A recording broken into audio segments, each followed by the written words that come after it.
स्वागत है प्यारे बच्चों आप सभी का एक बार फिर से।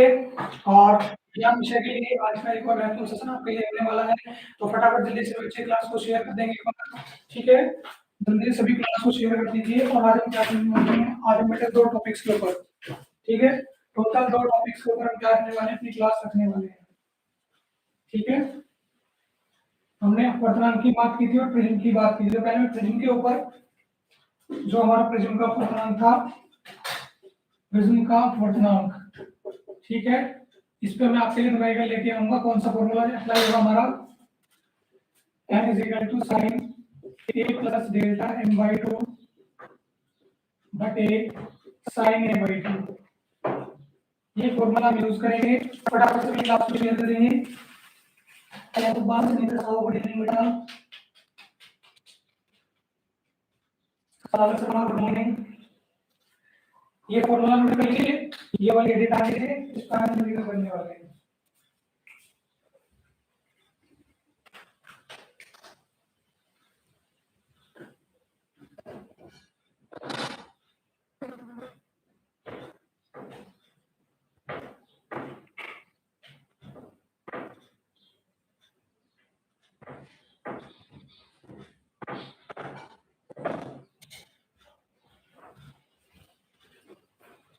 ठीक है बेटा, चलिए स्टार्ट करते हैं। देखिए क्या क्या है, एक प्रिज्म का कोण 60 डिग्री है, एक प्रिज्म का कोण 60 डिग्री है, ठीक है बेटा। वह अल्पतम विचलन कोण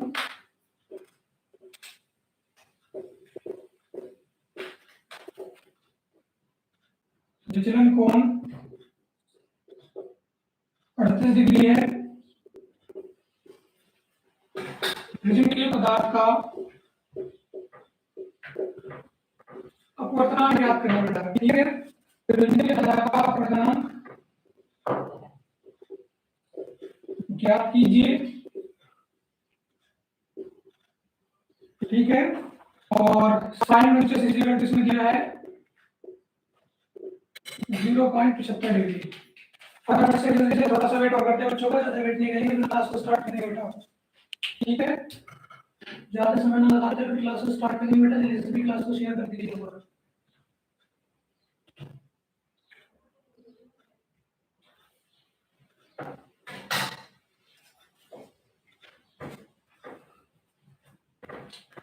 बच्चों की संख्या दिन पर दिन क्लास में घटती जा रही है।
चलिए बेटा स्टार्ट करते हैं क्वेश्चन। तो देखो क्या क्या दिया, प्रिज्म का कोण, ये बेटा एंगल ए का मान दिया है, किसका, ये दिया है आपका ए का मान कितना 60 डिग्री, ठीक है। और विचलन कोण यानी कि डेल्टा एम 38 डिग्री दिया है, ठीक है। चलिए फॉर्मूले में वैल्यू रखते हैं और आगे चलते हैं। देखो n is equal to sine A plus delta M by 2 बटे साइन ए बाई 2, ठीक है। और भी कुछ देगा, एक प्रिज्म का कोण 60 डिग्री है अल्टर नंबर ये और j को ज्यादा मान, ठीक है बेटा। तो देखिए क्या करेंगे, वैल्यू रखते हैं। a का मान कितना दिया गया है 60 और इसका मान 38 बटे 2 बटे साइन 60 बटे 2।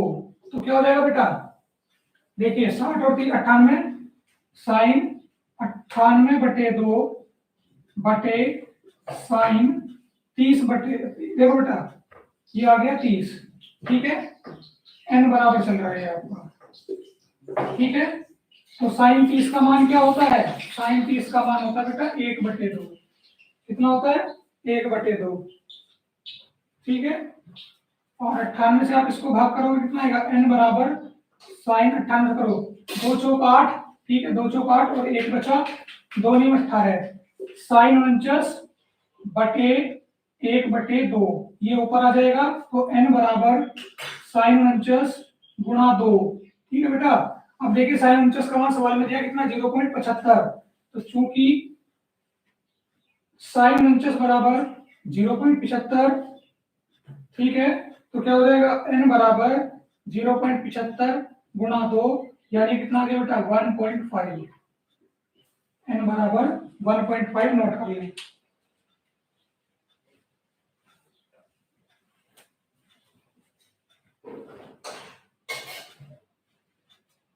ये आ गया आपका आंसर पहले क्वेश्चन का, नोट कर लीजिए।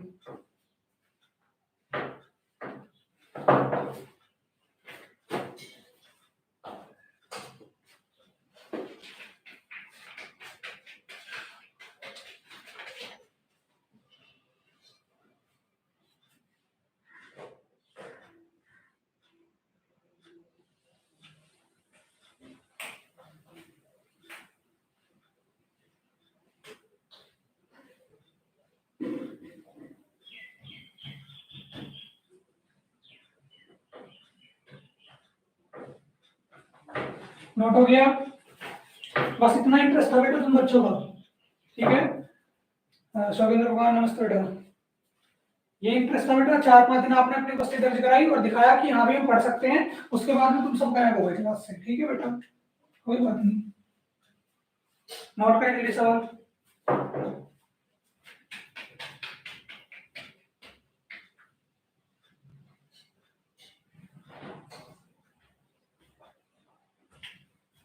हो गया, अगले प्रश्न पे चलते हैं बेटा। सेम ऐसा ही सवाल दिया, थोड़ा सी क्या है, क्या इस वाले सवाल में थोड़ा सा चेंज किया है बस। देखो अपर्तना कितना है 1.5। अब देखिए क्या पूछा है, यदि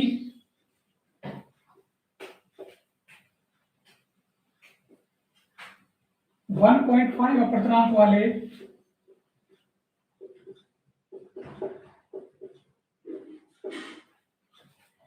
कांच के प्रिज्म का कोण 60 डिग्री है, प्रिज्म का कोण 60 डिग्री है, तो प्रिज्म के अल्पतम विचलन कोण को, प्रिज्म के अल्पतम विचलन कोण का मान ज्ञात करो।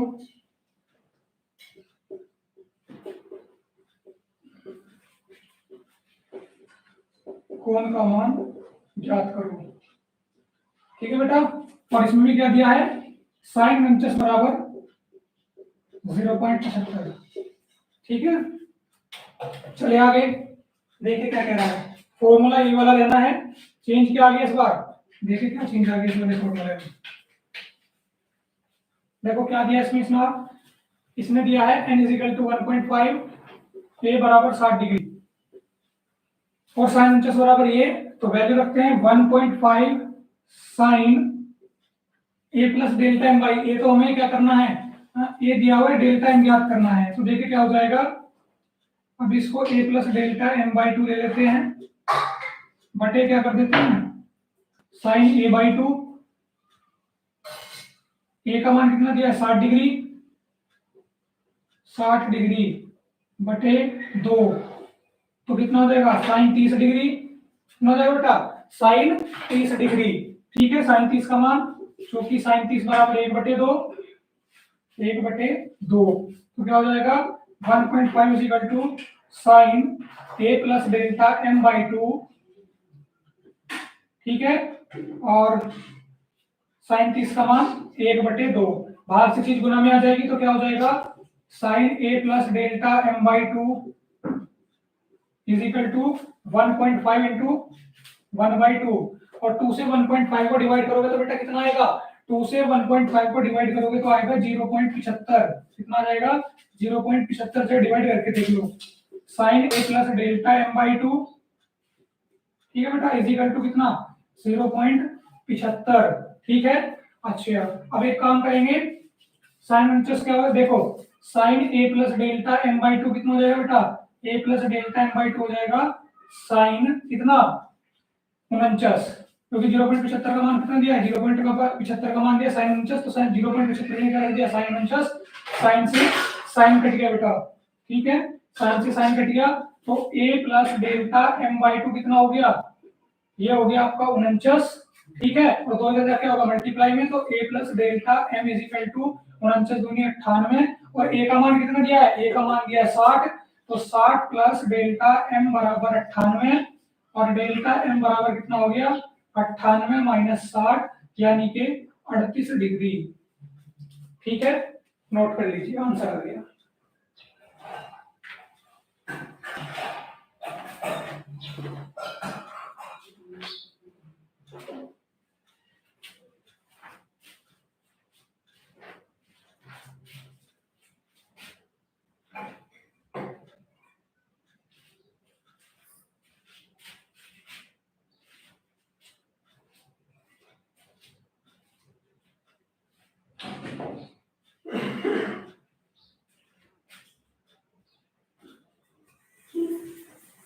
हो गया। अब एक दो क्वेश्चन आप पूर्णांक के ऊपर देखेंगे, फिर बेटा केमिस्ट्री का चैप्टर 1 स्टार्ट करेंगे, ठीक है। अब पूर्णांक बोलेगा एक दो क्वेश्चन देख के फिर बेटा अपना केमिस्ट्री का चैप्टर स्टार्ट करेंगे नेक्स्ट।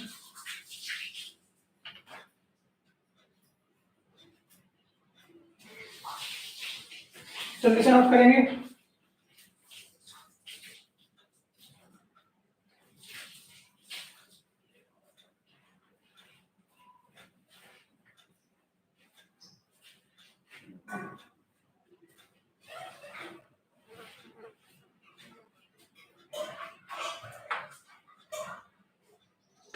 हो गया, नोट हो गया।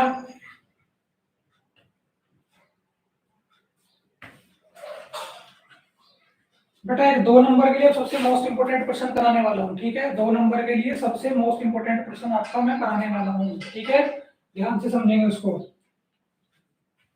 चलो आप इसको नोट करो, तो मैं एक क्वेश्चन लिख देता हूँ।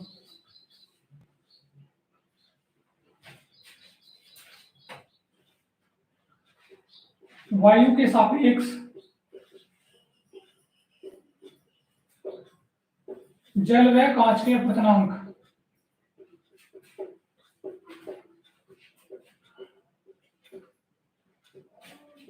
जल व कांच के अपवर्तनांक कितने 4/3 व 3/2 है।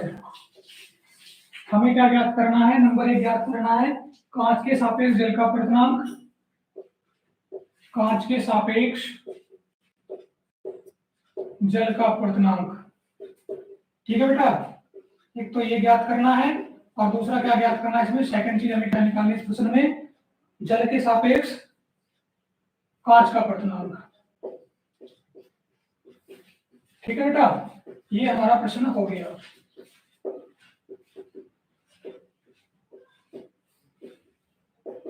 ओके, चलिए अब इसको करेंगे, पहले देख लेते हैं दिया क्या क्या है।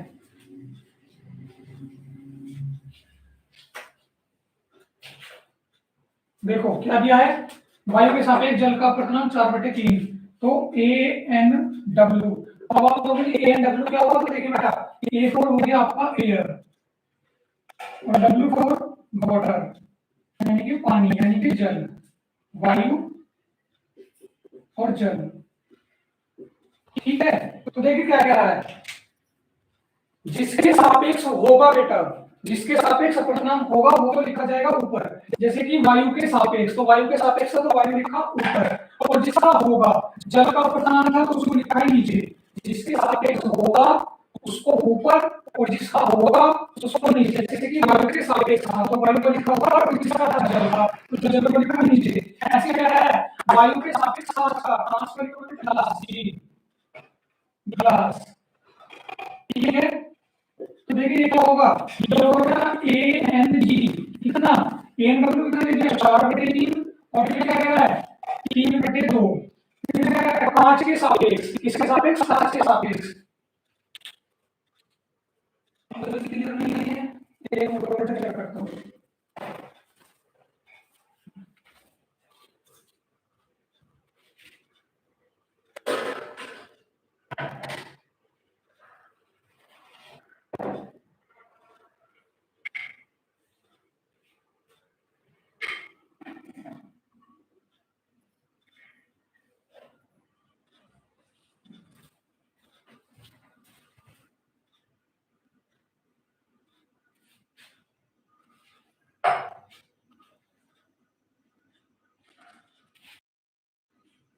अब चेक करो, ठीक आ रही है वॉइस, ठीक से आ रही है, चेक करो। अब क्लियर है,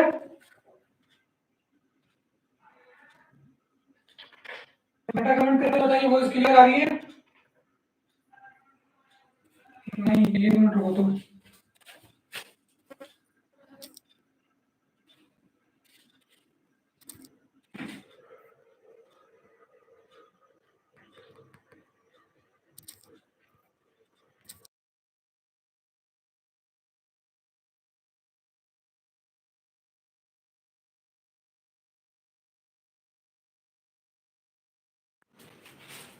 अब चेक करो, अब चेक कीजिए, अब ठीक है, ठीक है बेटा, चलिए तो वॉइस ठीक है, आगे बढ़ते हैं।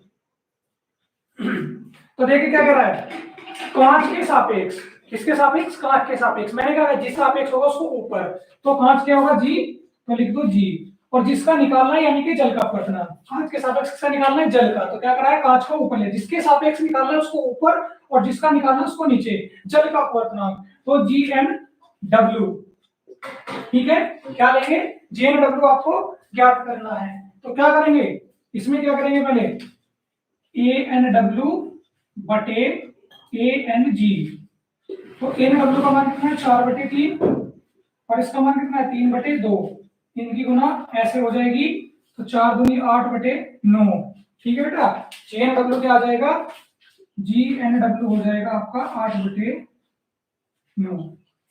नोट कर लीजिए। और एक बात और कहना चाहूंगा बेटा, 2016, 12 और 11 में प्रश्न 3 बार पूछा गया है, 3 बार पूछा गया, और कक्षा 12 में भी प्रश्न पूछा जाता है। पहला हिस्सा हमने इसका निकाल लिया है, ठीक है, पहला भाग हमने इसका निकाल लिया है। दूसरा क्या कह रहा है, दूसरा भाग समझते हैं, जल के सापेक्ष, तो जल के सापेक्ष का डब्ल्यू ऊपर, किसका, कांच का अपवर्तनांक, तो इस बार क्या होगा ए एन जी ऊपर आ जाएगा, ए एन डब्ल्यू नीचे चला जाएगा, ए एन जी बटे ए एन डब्ल्यू, तो कितना हो जाएगा 3/2 बटे 4/3, ये और ये, तो कितना आ जाएगा 9/8 आंसर। नोट करो, नोट कर लीजिए। तो पेपर में ऐसे सवाल भी पूछे जाएंगे, ये 3 बार आया हुआ बेटा, 3 बार पूछा गया पेपर में, ठीक है।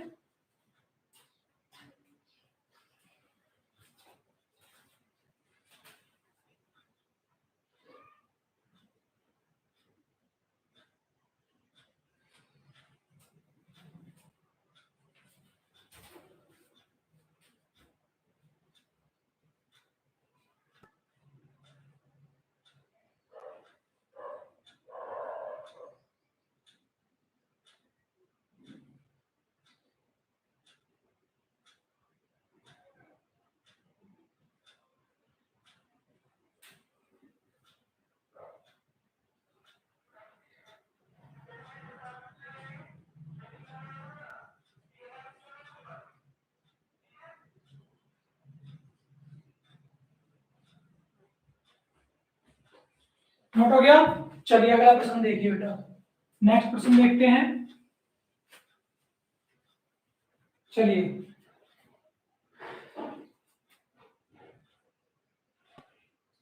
इसके लिए बेटा एक सूत्र आपको याद रखना है।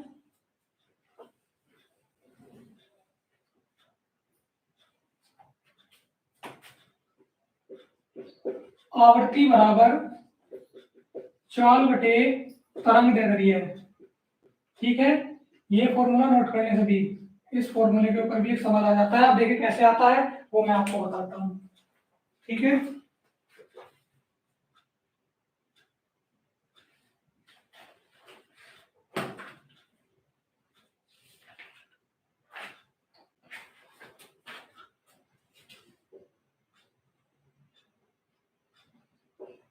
तरंग दैर्ध्य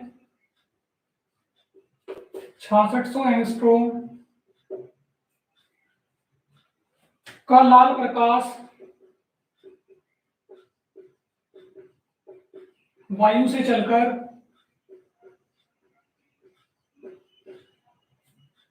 जल में अपवर्तित हो रहा है।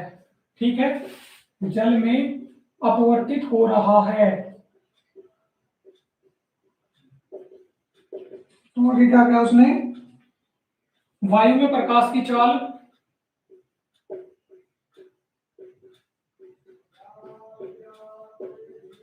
3 × 10⁸ मीटर पर सेकेंड। ठीक है, आगे क्या कह रहा है, जल का अपवर्तनांक 4/3, जल का अपवर्तनांक 4/3। और क्या कहा उसने, तो ज्ञात करें, तो ज्ञात कीजिए क्या, वायु में प्रकाश की आवर्ती। ठीक है, नंबर क्या ज्ञात करना है, वायु में प्रकाश की आवर्ती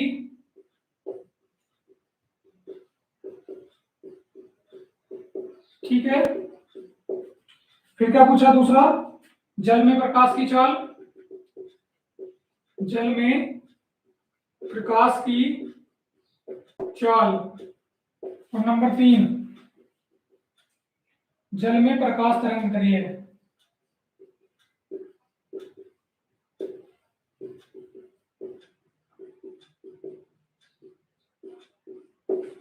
ठीक है, नोट हो गया, ठीक है। तो देखिए आवर्ती कैसे निकलेगी, आवर्ती का सूत्र क्या है बेटा, सबसे पहले आवर्ती ही ज्ञात करेंगे। ठीक है, तो बेटा आवर्ती जो होती है उसको आप एन से प्रदर्शित करते हो, याद रखना है, स्मॉल एन। चाल क्या होती है बेटा, चाल को वी से 9वीं क्लास में पढ़े हुए, तरंग दैर्ध्य लैम्डा, तरंग दैर्ध्य लैम्डा। ठीक है, तो देखिए वायु में प्रकाश की चाल कितनी है, 3 × 10⁸ है, और तरंग दैर्ध्य कितनी है, 6600। तो मान रखते हैं n बराबर 3 × 10⁸ बटे 6600। तो देखिए क्या हो जाएगा बेटा, ये दो घात नीचे कैसी हैं, प्लस की हैं, ऊपर जाके कैसी हो जाएंगी, माइनस की हो जाएगी। तो n बराबर 3 × 10⁸ बटे 66, और ये ऊपर आगे घात, तो ये हो जाएगी 10⁻²। ठीक है, कैसी होगी, 10⁻²। तो n बराबर 3/66 गुना 10⁻6। ठीक है, 3 दूनी 6, 3 दूनी 6। ठीक है, यही आ गया। अब क्या करेंगे, तो छोटा तो नहीं। अच्छा बेटा एक चीज और देखो, सुनो, यहाँ पे क्या दिया हुआ है, एंगस्ट्रोम में दिया है, और 1 एंगस्ट्रोम बराबर 10⁻−10 मीटर होते हैं, ये भी हमने लेना पड़ेगा। तो 6600 गुना 10⁻−10। ठीक है, एंगस्ट्रोम। तो देखिए क्या होगा, 6600 यहाँ से 2 प्लस किए, इस माइनस से चली जाएंगी, तो कितनी हो जाएगी, n बराबर कितना हो जाएगा, 3 × 10⁸ बटे 66 गुना 10⁻−8। ठीक है, और n बराबर कितना हो जाएगा, 3 × 10⁻16 बटे 66। कितना, 66। ठीक है बेटा, हो गया है, ओके। आगे देख लीजिए इसको। ठीक है, तो क्या करेंगे, 66 से 3 को भाग कर लो, देखो हो जाएगा 3 दूनी 6 और 3 दूनी 6। अब करेंगे 22 से 1 को भाग, क्या करेंगे, 0.00, 22 × 88 10 में 8 गए 2, 9 में 60 गया 8.0, 22 पंजे 110। तो कितना आ रहा बेटा, n बराबर 0.045 गुना 10 की घात 16। तो बेटा क्या करेंगे, दो दशमलव शिफ्ट कर लेंगे, तो n बराबर कितना हो जाएगा 4.5 गुना 10 की घात 14। n बराबर 4.5 गुना 10 की घात 14। नोट कर लें, ठीक है।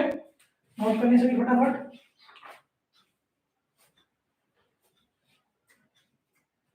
जल्दी से नोट करें।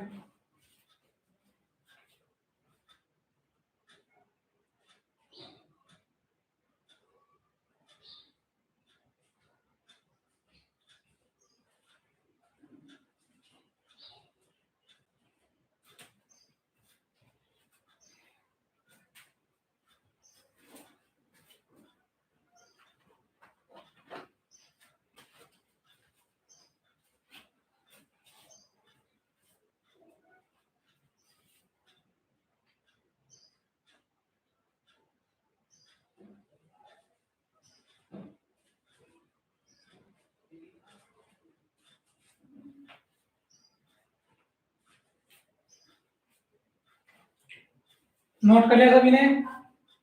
सभी ने नोट कर लिया? देखिए बेटा आगे क्या करना है हमें, दूसरा क्या ज्ञात करना है, जल में प्रकाश की चाल। क्या ज्ञात करना है, जल में प्रकाश की चाल।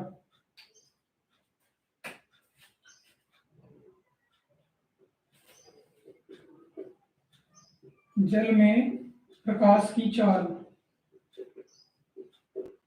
ठीक है बेटा। ये निकालेंगे किससे, देखो बेटा चाल क्या होगी v, तो v बराबर c बटे n से। देखो कैसे c बटे n कैसे हुआ, देखिए आवर्ती क्या होती है बेटी n, ठीक है। तो क्या होगा, तरंग दैर्ध्य यहाँ पे आ गया, आवर्ती यहाँ चली गई, तो क्या हो गया c बटे n। तो v बराबर c कितना होता है 3 गुना 10 की घात 8 दिया है। अपवर्तनांक कितना दिया है, ये रहा जल का अपवर्तनांक 4/3, कितना 4/3 दिया है बेटा। तो देखो क्या बन जाएगा, ये हर में आ जाएगा 9/4 हो जाएगा, गुना 10 की घात 8 हो जाएगा।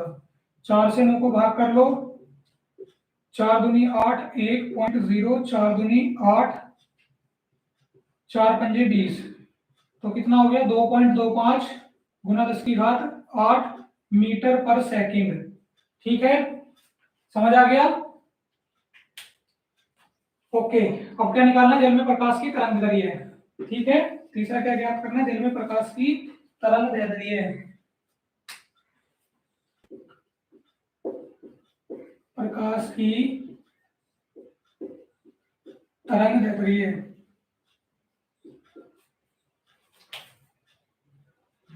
ठीक है। चलो इसको निकालते हैं, कैसा होगा, लैम्डा, क्योंकि जल की निकाल रहे हैं तो क्या होगा c बटे अपवर्तनांक जल का, अपवर्तनांक किसका, जल का ले लेंगे बेटा, ठीक है। और v कितना निकाला, भी जल का, ये कितना निकाला है, और बेटा एक मिनट इसमें करेंगे ऊपर v, ठीक है। v कितना है 2.25 इंटू 10 की पावर 8, और जल का क्या था अपवर्तनांक, जल का अपवर्तनांक आया था 4.54 इंटू 10 की पावर 14, दशमलव से दशमलव कट गया, 225/454 गुना ऊपर ले जाइए, तो देखिए 14 में से 8 घट जाएंगे तो कितने बचेगी 10 की घात -6, ठीक है। और 3 से कट रहा है, नहीं कट रहा, ठीक है। 454 से 225 को भाग कीजिए जल्दी से, और बताइए क्या आ रहा है, ये आ जाएगा आपका 4.95 इंटू 10 की पावर -7 मीटर, ठीक है। नोट कर लेंगे, ये हो गया आपका प्रश्न। जल में प्रकाश का क्या फॉर्मूला है बेटा, जल में प्रकाश की चाल पूछी होगी, तरंग दैर्ध्य, जल में प्रकाश का फॉर्मूला नहीं होगा, या तो होगा अपवर्तनांक निकाल लो, या तो अपवर्तनांक पूछेगा, या चाल पूछेगा, या तरंग दैर्ध्य पूछेगा, या आवर्ती पूछेगा। आपका क्वेश्चन ही गलत है, आप गलत पूछ रहे हो कि जल में प्रकाश का क्या फॉर्मूला है। अगर आप जल के सापेक्ष, ये जो आप कह रहे हो ना बेटा कि जल में प्रकाश, जल में प्रकाश का, ठीक है, तो इसका अपवर्तनांक तो बन सकता है बेटा WN, जल में प्रकाश यानी कि लाइट, इस तरह से। लेकिन ऐसे नहीं, ये तो आपका क्वेश्चन ही गलत है बेटा, आपने प्रश्न ही गलत पूछा है। नोट हो गया, नोट हो गया।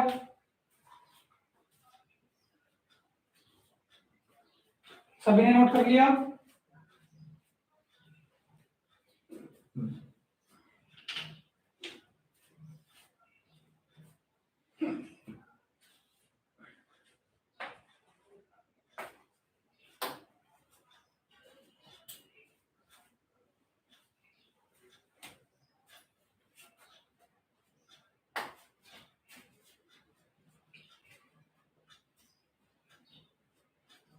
नोट हो गया?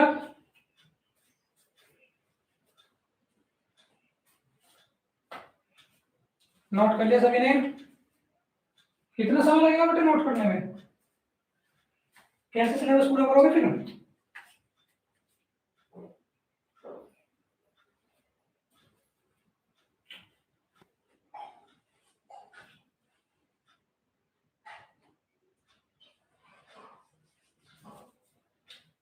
नोट कर लिया? कोई कमेंट नहीं, नोट हुआ है नहीं हुआ है कुछ नहीं, मत बताओ, मैंने रफ कर दिया है। तो बेटा ये था आपका चैप्टर प्रकाश का परावर्तन और अपवर्तन, ठीक है। ये था आपका विज्ञान का, जो आपका विज्ञान कक्षा 10 है उसके अंदर फिजिक्स, जो है आपकी फिजिक्स का चैप्टर 1 था प्रकाश का परावर्तन और प्रकाश का अपवर्तन, जो कि हमने आज न्यूमेरिकल के साथ में खत्म कर दिया है बेटा, ठीक है। विद न्यूमेरिकल आज हमने इसको खत्म कर दिया है, ठीक है। तो इसके बाद हम क्या करेंगे बेटा, इसके बाद में अपना अगला चैप्टर जो है केमिस्ट्री से, जो चैप्टर 1 है आपका रासायनिक अभिक्रियाएं, रासायनिक अभिक्रियाएं, इसको पढ़ेंगे बेटा, ठीक है। तो सभी हेडिंग डाल लीजिए, रासायनिक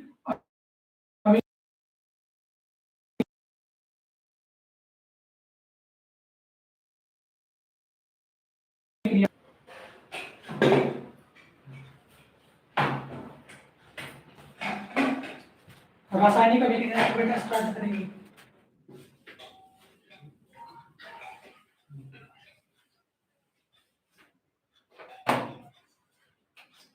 देखिए बेटा इसमें पहले हमें दो परिभाषाएं जाननी होंगी रासायनिक अभिक्रिया को करने से पहले, कि एक तो हमारा रसायन विज्ञान क्या होता है, एक तो हमारा रसायन विज्ञान क्या है, ये पता होना बेहद आवश्यक है, ठीक है भाई। रसायन विज्ञान के अंदर तो रासायनिक अभिक्रिया का अध्ययन करेंगे, ठीक है।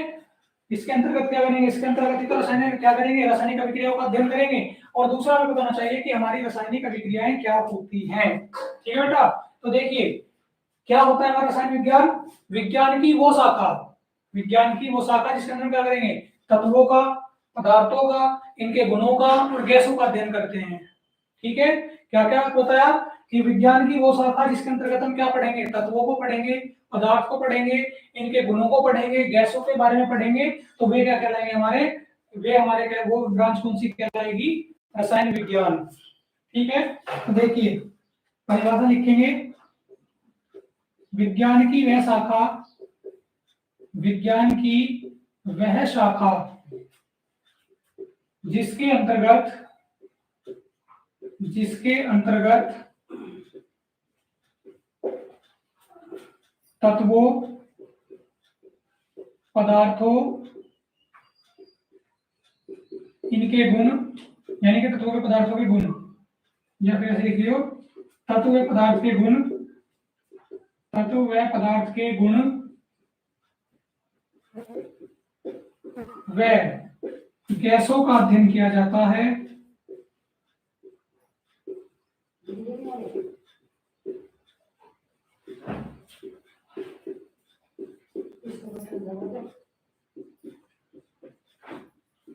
रसायन विज्ञान कहलाता है, ठीक है बेटा।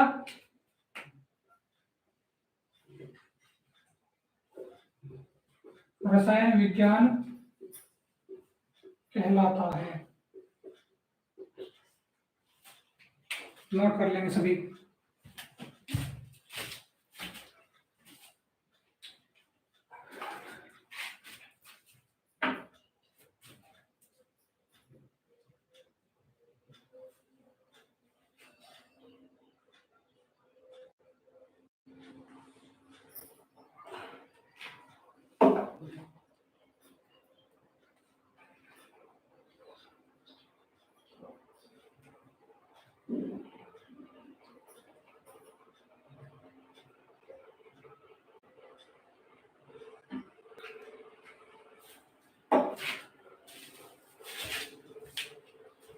ठीक है, आगे बढ़े, आगे बढ़े।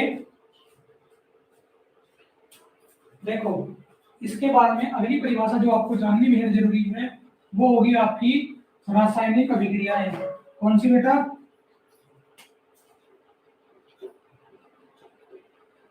रासायनिक अभिक्रियाएं। ठीक है बेटा,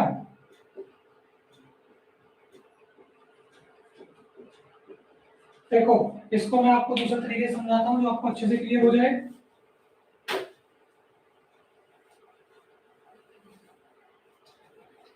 देखिए जब हमारे क्या करते हैं अभिकारक मिलके क्या करते हैं, अभिकारक क्या करते हैं, उत्पाद का निर्माण करते हैं। क्या होता है? अभिकारक उत्पाद का निर्माण करते हैं। दूसरे शब्दों में ये दो या दो से अधिक तत्व, ठीक है, दो या दो से अधिक तत्व मिलकर क्या करते हैं, एक नए तत्व का निर्माण करते हैं। ठीक है,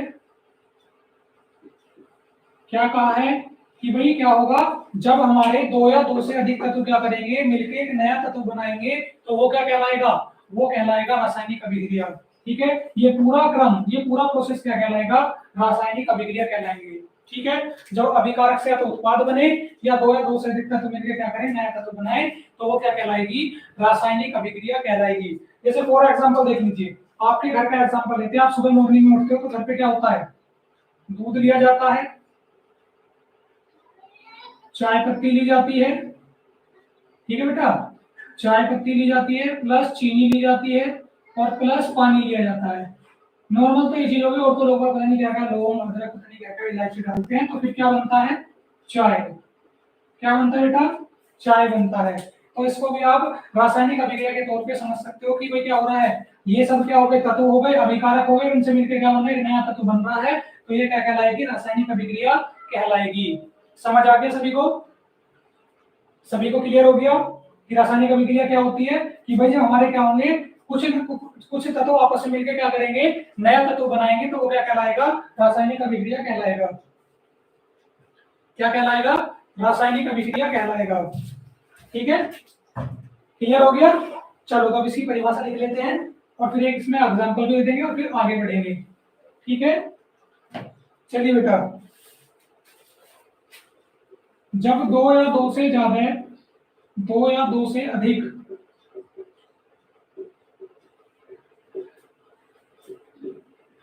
तत्व मिलकर एक नए पदार्थ का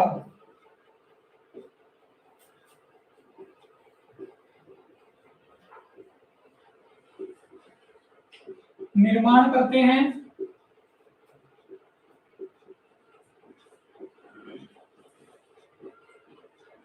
रासायनिक अभिक्रिया कहलाती है। रासायनिक अभिक्रिया कहलाती है। ठीक है बेटा, रासायनिक अभिक्रिया कहलाती है। ओके, और देखिए क्या कहेंगे,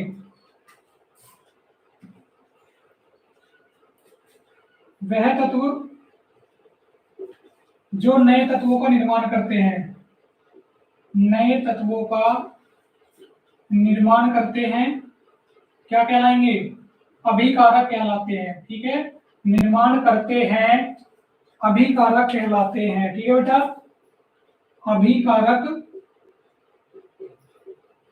कहलाते हैं। ठीक है बेटा, अभिकारक कहलाते हैं। और देखिए फिर क्या कहेंगे, फिर ये कहेंगे बेटा,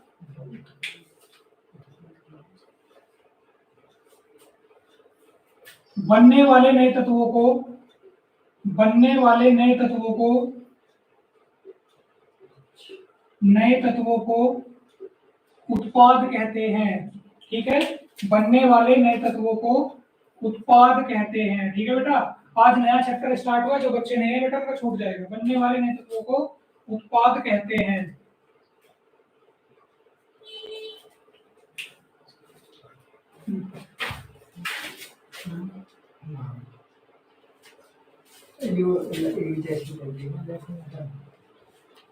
चलो नोट करेंगे सभी,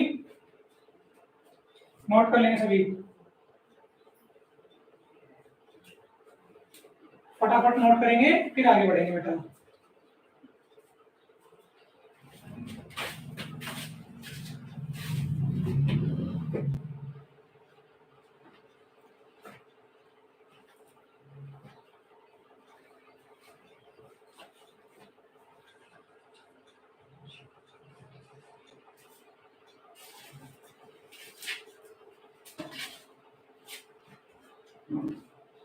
हो गया? चलो अब इसमें एग्जाम्पल देख लो। क्या एग्जाम्पल? देखो एग्जाम्पल कैसे लिखोगे और इसमें तरीका क्या होता है करने का वो बताऊंगा। देखो N2 + 3H2, ठीक है, तो ये बनाएंगे 2NH3, ठीक है। ये क्या है? नाइट्रोजन। ये क्या होगी? नाइट्रोजन। ये होगा आपका हाइड्रोजन, ठीक है बेटा। और ये क्या होगा? अमोनिया। क्या होगा? अमोनिया,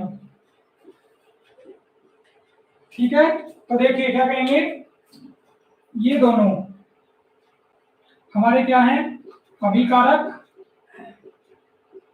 और ये क्या है हमारा? उत्पाद, ठीक है। एग्जाम्पल नोट कर लीजिए, एग्जाम्पल नोट कर लीजिए बेटा, एग्जाम्पल नोट करें, ठीक है। और इसके बाद में बेटा एक काम और होता है अभिक्रियाओं में। अभिक्रियाओं में एक काम और होता है बेटा, कौन सा? वो भी देखिए, ठीक है। अभिक्रियाओं में एक कौन सा काम होता है? देखिए बेटा, जो हमारा कार्य हुआ है, जो हमारी अभिक्रिया हुई है, इसकी हमें थ्योरी भी देनी होती है, ठीक है। इसमें क्या हुआ है, क्या क्या चीजें घटित हुई हैं, ये सब चीजें हमें बतानी होती हैं, ठीक है। क्या होता है? इसकी थ्योरी हमें बतानी होती है। तो देखो थ्योरी कैसे बनेगी भाई, नाइट्रोजन हाइड्रोजन ने अभिक्रिया करी, ठीक है, नाइट्रोजन ने हाइड्रोजन ने अभिक्रिया करी और क्या बना है? अमोनिया। तो क्या लिखेंगे? नाइट्रोजन व हाइड्रोजन, नाइट्रोजन व हाइड्रोजन आपस में क्रिया करके अमोनिया बनाते हैं। पहली बात तो ये हो गई, ठीक है। दूसरी बात क्या हो सकती है? दूसरी बात बेटा ये हो सकती है कि नाइट्रोजन व हाइड्रोजन कितने अनुपात में? यहाँ पे 1 और यहाँ पे 3, ठीक है। 1:3 में मिलकर क्या बनाते हैं? अमोनिया बनाते हैं। तो देखिए सरल शब्दों में इसकी परिभाषा लिखेंगे कि नाइट्रोजन व हाइड्रोजन, नाइट्रोजन व हाइड्रोजन आपस में मिलकर, आपस में अभिक्रिया करके अमोनिया बनाते हैं, ठीक है। आपस में अभिक्रिया करके अमोनिया बनाते हैं,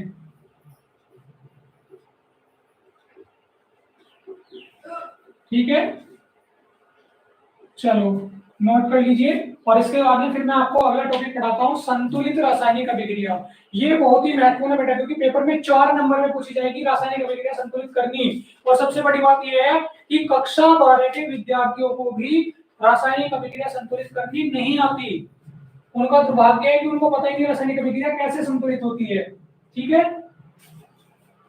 तो जो चीजें सिखाई जाएंगी उसको ध्यान से सीख लेना। ये नोट कर लीजिए जल्दी से, फटाफट नोट करेंगे।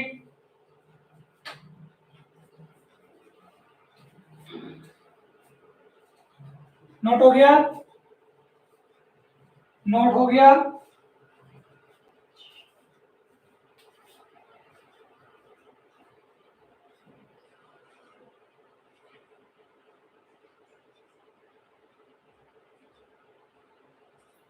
चलिए आगे देखिए क्या होगा। अगला अगला हेडिंग देखिए बेटा, क्या रखनी है? संतुलित रासायनिक अभिक्रिया है। नेक्स्ट हेडिंग क्या रहेगी बेटा?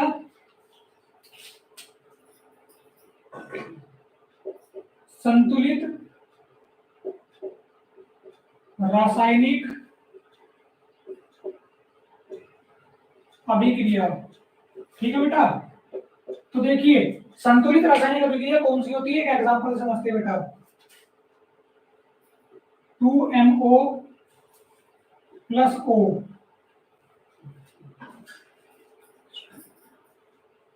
एक मिनट मैंने पूरा ही लिखा, M2 + O2 = 2, ये बेटा Mn आएगा, Mg, 2Mg + O2, तो MgO2, ठीक है, ये देखिए ये अभिक्रिया आपके सामने लिखी है, इसमें क्या हो रहा है, इसमें ये आपका मैग्नीशियम है, ये क्या है मैग्नीशियम, ठीक है बेटा, मैग्नीशियम है, और ये क्या है आपका ऑक्सीजन, ये क्या बेटा ऑक्सीजन, ठीक है, और यहाँ पे देखिए क्या बन रहा है, सुनो, ठीक है, मैग्नीशियम डाइऑक्साइड बन रहा है, क्या बन रहा है मैग्नीशियम डाइऑक्साइड, ठीक है बेटा। तो देखिए क्या कहेंगे, ये तो हमने लिख लिया, अब इसमें कह रहा है, अब इसमें क्या कह रहा है कि संतुलित रासायनिक अभिक्रिया क्या होगी, तो देखिए इस अभिक्रिया समझेंगे, संतुलित रासायनिक अभिक्रिया होती है जब क्या होता है, ये क्या हमारे अभिकारक, क्या है ये अभिकारक, और ये क्या है उत्पाद, ठीक है, ये क्या होगा उत्पाद। तो देखिए जब क्या होता है, जब हमारे अभिकारक में तत्वों की संख्या, ठीक है, अभिकारक में जो तत्वों की संख्या है वो, उत्पाद में जो तत्वों की संख्या है वो, यदि दोनों बराबर हैं, अगर अभिकारक में तत्वों की संख्या और उत्पाद में तत्वों की संख्या दोनों बराबर हैं, तो वो क्या कहलाएगी, संतुलित रासायनिक अभिक्रिया कहलाएगी। जैसे कि हम इसको देखते हैं, भाई देखो Mg के कितने आ रहे हैं, 2, Mg के कितने हैं 2, ठीक है, ओके, और यहाँ भी Mg के कितने हैं 2, ठीक, ये अभिक्रिया 1 मिनट को अब संतुलित होगी। और देखिए ऑक्सीजन के कितने हैं यहाँ पे, ऑक्सीजन के भी 2 हैं, तो यहाँ पे देखिए ऑक्सीजन कितने हैं, देखो बेटा इसको ऐसे करते हैं, यहाँ पे 1 मान लिया और 1 की मल्टीप्लाई 2 में कर दी तो कितने होगी 2, ठीक है, यहाँ भी 1 मान लिया, 1 की मल्टीप्लाई किसमें कर दी 2, तो ये भी हो गया 2, तो क्या बन गया मैग्नीशियम ऑक्साइड आपका बन गया। यानी कि क्या देख पा रहे हैं, हम ये देख पा रहे हैं कि अभिकारक में जो तत्वों की संख्या है उत्पाद के तत्वों की संख्या के बराबर है, तो ये हमारी क्या कहलाएगी, संतुलित रासायनिक अभिक्रिया कहलाएगी। तो देखो पहले परिभाषा लिख लीजिए, फिर इसका एग्जांपल लिख लेना।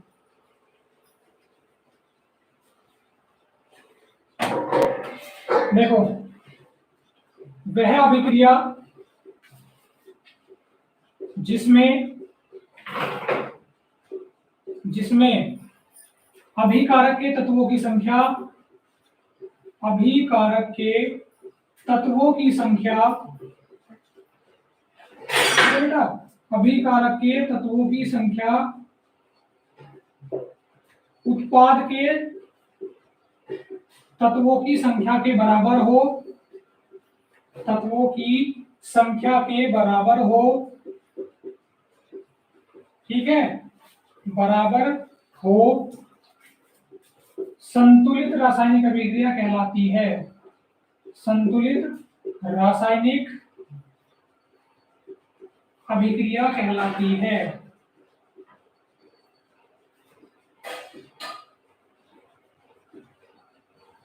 ठीक है, नोट कर लेंगे। और फॉर एग्जांपल में वही अभिक्रिया जो मैंने लिखवाई थी 2Mg + O2, तो क्या बन जाएगा 2MgO, तो मैग्नीशियम प्लस ऑक्सीजन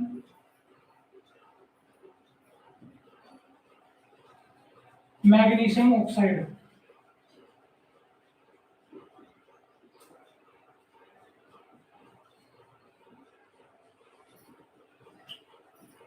नोट कर लें बेटा, ठीक है, फटाफट नोट कर लेंगे सभी एग्जाम्पल के तौर पर।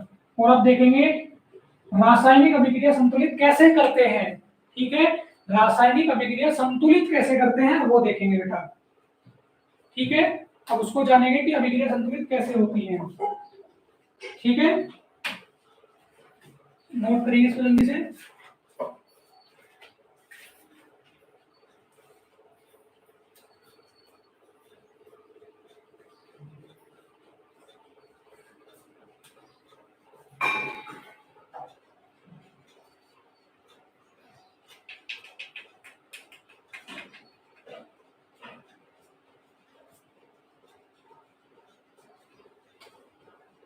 नोट हो गया, सभी का नोट हो गया।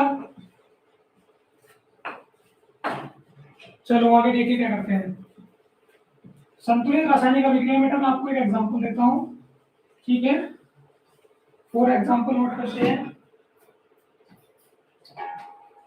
NaOH + HCl तो इसमें क्या हो जाएगा, इसमें हो जाएगा NaCl प्लस H2O।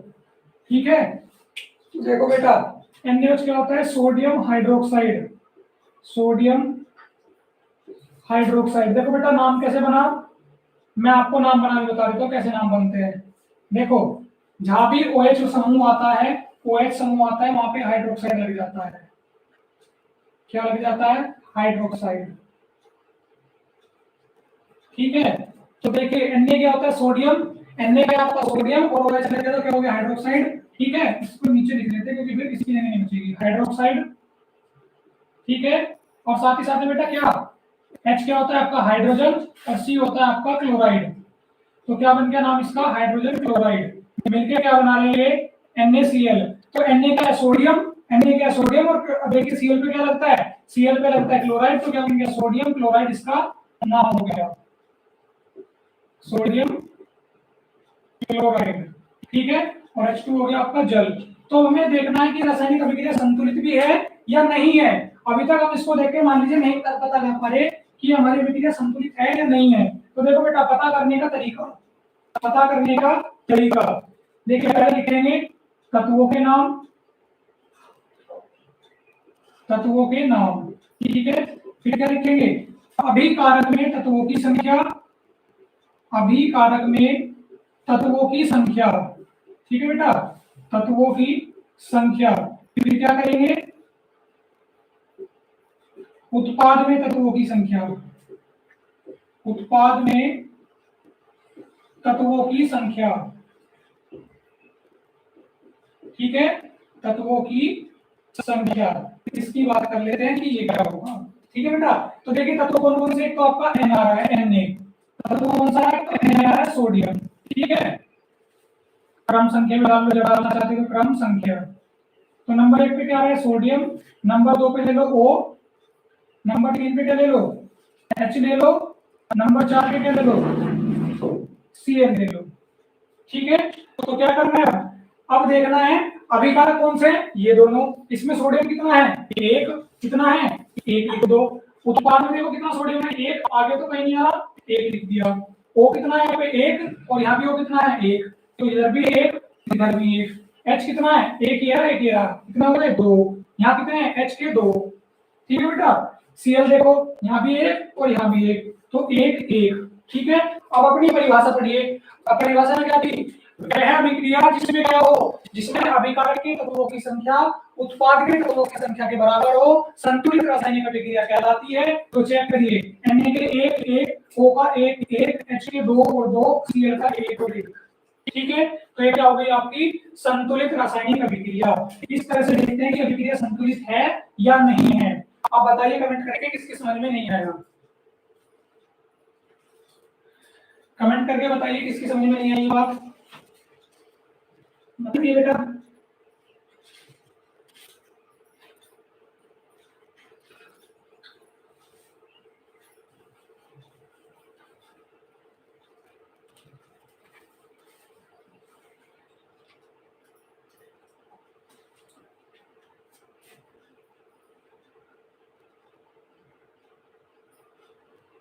समझ में आ गया तो बेटा नोट कर लीजिए, समझ आ गया है तो नोट करो जल्दी से।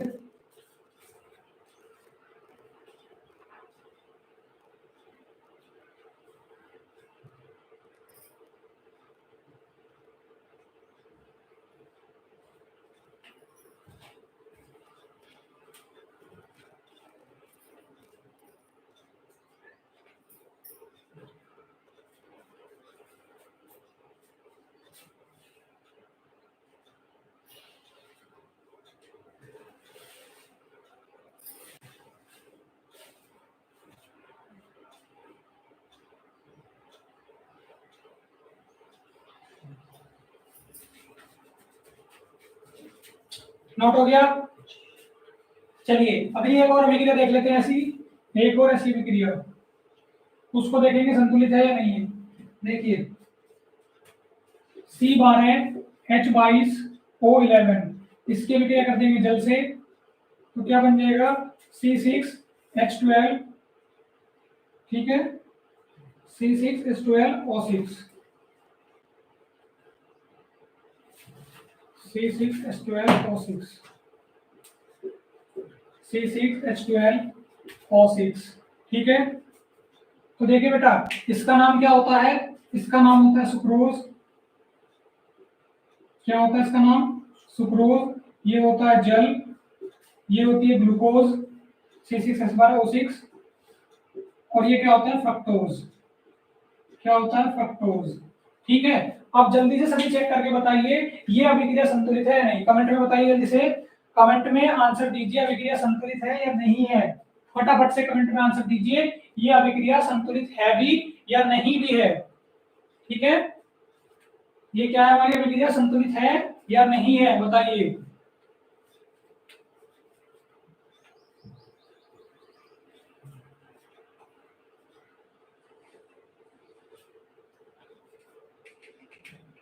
चेक करेंगे और बताएंगे अभिक्रिया संतुलित है या नहीं है। ये तो बेटा मैं तरीका बता रहा हूं आपको कि चेक कैसे करते हैं। उसके बाद में एक संतुलित भी करेंगे, एक अभिक्रिया संतुलित भी करके देखेंगे कि संतुलित होती कैसे है। ठीक है, हो तो गया। मैंने पूछा है संतुलित है या नहीं, नोट करने को थोड़ी कहा है बेटा, नोट करने को नहीं कहा मैंने पूछा है ये संतुलित है या नहीं है। चेक करके बताइए, चेक करके बताइए संतुलित है या नहीं है।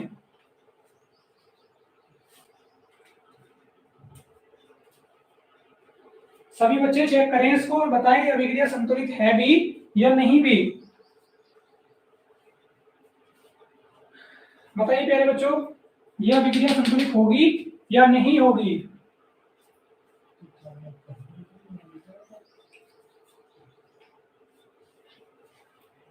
किसी का कोई आंसर नहीं, यानी कि आपके समझ में नहीं आ रहा क्या चल रहा है। अगर कोई भी आंसर नहीं आ रहा तो बेटा फिर आपकी समझ में नहीं आ रहा कि हो क्या रहा है क्लास में। आप हाँ में, ना में, गलत सलत कुछ तो आंसर देते, आपने तो कोई भी आंसर नहीं दिया। इसका मतलब, इसका तात्पर्य क्या हुआ? इसका तात्पर्य तो ये हुआ कि आपको समझ ही नहीं आ रहा है। और आप देखिए कितने बड़े वो हो बेटा, देखिए इतने बड़े इंटेलिजेंट नहीं हो। मैंने क्या कहा था, अगर समझ में नहीं आया तो कमेंट तो कर सकते हो। आपने तो कमेंट भी नहीं करा कि सर समझ नहीं आया दोबारा बता दो, तो बेटा ऐसे नहीं सीख पाओगे आप। ठीक है, कि बस क्लास में बैठे हैं, जो सर ने लिखवा दिया बोर्ड पे उतार दिया, ना पूछ रहे जी समझ में आ रहा नहीं आ रहा क्या हो रहा, मतलब ही नहीं है बेटा, ऐसे नहीं सीख पाओगे। ठीक है, तो चलिए अब देखते हैं संतुलित है या नहीं है। देखो बेटा, पहले अभिकारक में देखते हैं कौन कौन से तत्व आ रहे हैं। कार्बन आ रहा है, हाइड्रोजन आ रहा है और ऑक्सीजन आ रहा है। ठीक है, आगे बढ़े तो देखिए कार्बन के कितने इसमें 12 है। कार्बन के तत्वों की संख्या 12 है। इसमें चलते हैं 6 ये रहे और 6 ये रहे, कितने हुए? 12। ठीक है, हाइड्रोजन के देखिए 22 और 2 24 और 12 और 12 कितने हो गए? 24। ठीक है, और देखो ऑक्सीजन के यहाँ पे 11 और 1 ये रहा, 11 और 1 12 और 6 और 6 12। तो अभिकारक के तत्वों की संख्या उत्पाद के तत्वों की संख्या के बराबर है, तो अभिक्रिया संतुलित है। ठीक है, तो अभिक्रिया क्या होगी? अभिक्रिया संतुलित होगी। नोट कर लीजिए।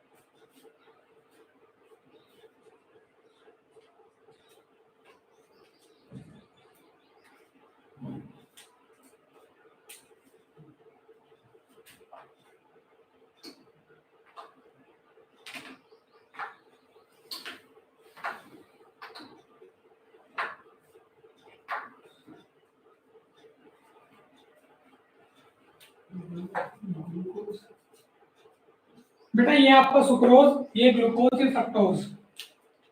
ठीक है, अब चलिए क्या करना है, एक रासायनिक अभिक्रिया में संतुलित करनी है। ठीक है, एक रासायनिक अभिक्रिया में दी हुई है PbNO3 का होल ट्वाइस, PbNO3 का होल ट्वाइस प्लस प्लस नहीं, इससे बन गया आपका 2PbO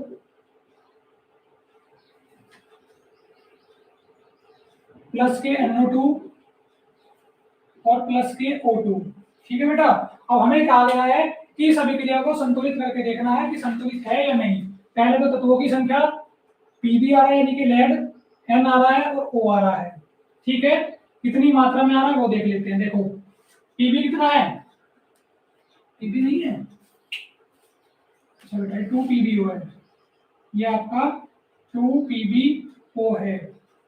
तो देखिए अब इस अभिक्रिया को देखते हैं, पीबी की संख्या यहाँ पे 1 और यहाँ पे 2, यहीं पे दिख गया हमें अभिक्रिया हमारी संतुलित नहीं है। देखिए यहाँ पे पीबी की संख्या कितनी आ रही है, पीबी की संख्या आ रही है 1 और यहाँ पे आ रही है 2। ठीक है, यही हो रहा है। और देखिए एन की संख्या कितनी है 2 और यहाँ पे एन कितने आ रहे हैं 1, एन कितना आ रहा है 1। तो साथ में ऑप्शन को देख लीजिए, 3 दूनी 6 और यहाँ पे कितना आ रहा है 2 2 4 2 6। ऑक्सीजन तो लगभग संतुलित है। ठीक है, ऑक्सीजन क्या है लगभग हमारी संतुलित है। लेकिन हमें क्या करना पड़ेगा, हमें यहाँ पे क्या करना पड़ेगा, हमें पहले पीबी को बैलेंस करना पड़ेगा। किसको, पीबी को संतुलित करेंगे। यहाँ पे पीबी कितने हैं 2, तो यहाँ भी देखो यहाँ कितने पीबी हैं 2 पीबी हैं, तो यहाँ भी कितने पीबी बनाने पड़ेंगे 2, तो 2 से गुना कर देते हैं तो कितना हो गया। अब पीबी तो चलो 2 बन गई है, लेकिन फिर से व्यवस्था बिगड़ गई। व्यवस्था कैसे बिगड़ गई, देखो अब एन के कितने हो गए, अब एन के 2 हो गए। ठीक है, और यहाँ पे एन में कितना रह गया, यहाँ पे 1 रह गया। तो चलिए क्या करोगे, अब यहाँ फिर से एन में 2 से गुना कर दीजिए, तो ये क्या हो गया, ये दो एन भी बराबर हो गया। अब क्या बिगड़ गया, अब ऑक्सीजन बिगड़ गया। कैसे, 3 दूनी 6 6 दूनी 12 और यहाँ कितने आ रहे हैं 2 दूनी 4 4 और 2 6 और 2 8, कितना आ रहा है 8 आ रहा है। तो क्या कर सकते हैं, देखो एन के कितने, अच्छा एन के तो बेटा देखो सुनो गलती हो गई, एन के क्या हो रहा है, एन के 2 तो ये और 2 दूनी 4, एन के 4 आ रहे हैं बेटा, एन के कितने आ रहे हैं 4। तो देखिए यहाँ पे क्या करेंगे, यहाँ 4 से गुना कर दो। देखिए भाई एन के कितना 1 1 की गुना 2 में तो 2 और 2 दूनी 4। ठीक है, ऑक्सीजन देख लेते हैं, 3 दूनी 6 6 दूनी 12, ऑक्सीजन कितनी हो रही है 12, कितनी आएगी बेटा ऑक्सीजन 12। अब देखिए यहाँ पे 2 4 दूनी 8 और 2 10, 4 दूनी 8 2 10 और 2 12, तो ये भी कितने हो गए 12। और ये रासायनिक अभिक्रिया हो गई संतुलित। ठीक है, ये रासायनिक अभिक्रिया कैसी हो गई संतुलित। तत्वों की संख्या को देखा, यहाँ भी 2 यहाँ भी 2, यहाँ 4 यहाँ 4 यहाँ 12 और यहाँ 12। ठीक है, नोट कर लेंगे।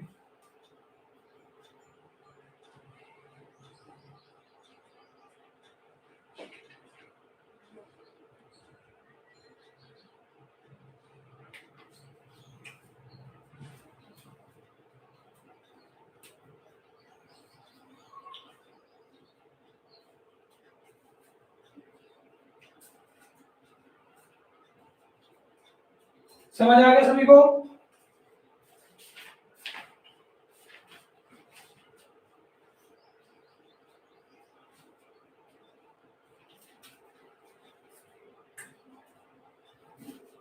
अगर ये नोट हो गया बेटा तो आगे क्या करते हैं, अगली समीकरण करते हैं संतुलित।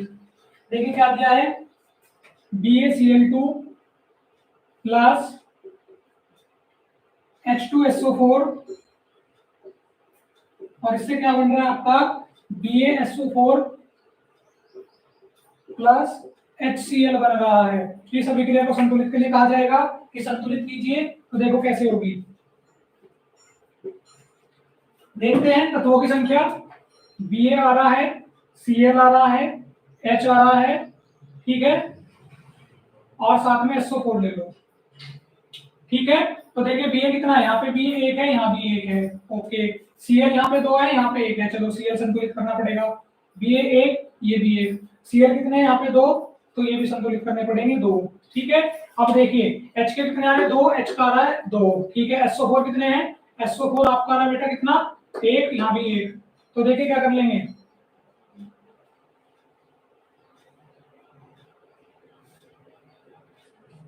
देखिए पहले हमें क्या करना है, Cl और हाइड्रोजन संतुलित करना है। तो देखो यहाँ पे Cl के कितने आ रहे हैं 2 और यहाँ पे कितना आ रहा है 2। तो पहले इसको क्या करेंगे 2HCl कर देंगे। क्या कर देंगे 2HCl, क्यों, देखो H के 2 हो गए, ठीक है, और यहाँ भी कितने हो गए H के 2, तो ये भी 2 ये भी 2, Cl भी संतुलित हो गया। ठीक है, अब Ba देखना है, Ba संतुलित है, SO4 के कितने आ रहे हैं, SO4 का देखो Ba के 1 1 आ गया, SO4 का भी कितना है 1 1 आ गया। तो ये अभिक्रिया कैसी हो गई, संतुलित हो गई। BaCl2 प्लस H2SO4 BaSO4, ठीक है, रासायनिक अभिक्रिया संतुलित हो गई। देखो कैसे, Ba के कितने आ रहे हैं दोनों तरफ 1 1, ठीक है, Cl के कितने 2 और यहाँ भी 2, ठीक है, H के कितने यहाँ पे 2 और यहाँ भी 2, ठीक है। SO4 के देखो यहाँ पे एक और यहाँ भी एक, नोट कर लें, संतुलित हो गई अभिक्रिया। ठीक है, ये रासायनिक अभिक्रिया भी संतुलित हो गई। हमें क्या करना पड़ा, संतुलन के लिए इसमें 2 से गुना करनी पड़ी।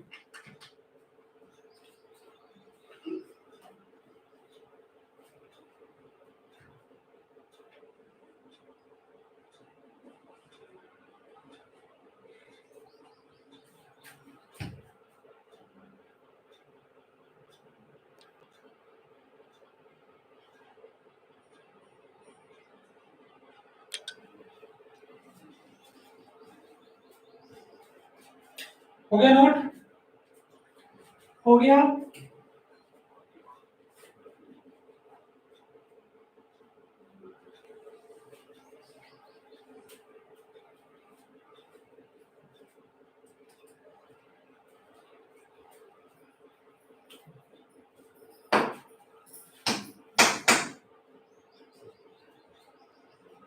चलो बेटा, इतना आप इसको नोट कर रहे हो। अगली समीकरण लिख देता हूं मैं जो संतुलित करनी है। देखिए क्या दिया है, HNO3 प्लस CaOH का होल ट्वाइस, और इससे क्या बन रहा है आपका CaNO3 का होल ट्वाइस प्लस H2O। तो चलिए बेटा क्या लिखते हैं, पहले तत्वों की संख्या देख लेते हैं क्या क्या आ रहा है। तो इसमें तत्व आ रहे हैं आपके H आ रहा है, N आ रहा है, O आ रहा है और C आ रहा है। ठीक है, तो देखिए तत्वों की संख्या की बात करेंगे हम। H के कितने हैं, यहाँ पे 1 2 और 1, देखो 1 की गुना 2 में 2 और 1 3, यहाँ पे 3 आ रहे हैं और यहाँ पे कितना आ रहा है बेटा 2, ये संतुलित करना पड़ेगा। N देखो यहाँ पे N 1 है और यहाँ पे N कितने हैं 2 हैं। कैल्शियम देखिए 1 है और यहाँ भी 1 है, तो ये तो संतुलित है। ऑक्सीजन की बात करें 3 2 3 और 2 5, और यहाँ पे कितने हैं 3 दूनी 6 और 1 7, तो इधर कितने करने पड़ेंगे 5 करने पड़ेंगे बेटा। इधर क्या करने पड़ेंगे 5। तो क्या कर सकते हैं, एक काम करो, पहले तो हमें क्या करना है, हाइड्रोजन भी संतुलित करना है। इधर 2 और फिर इधर भी 2, पहले इधर 2 से गुना कर लो, 2HNO3 बना लो।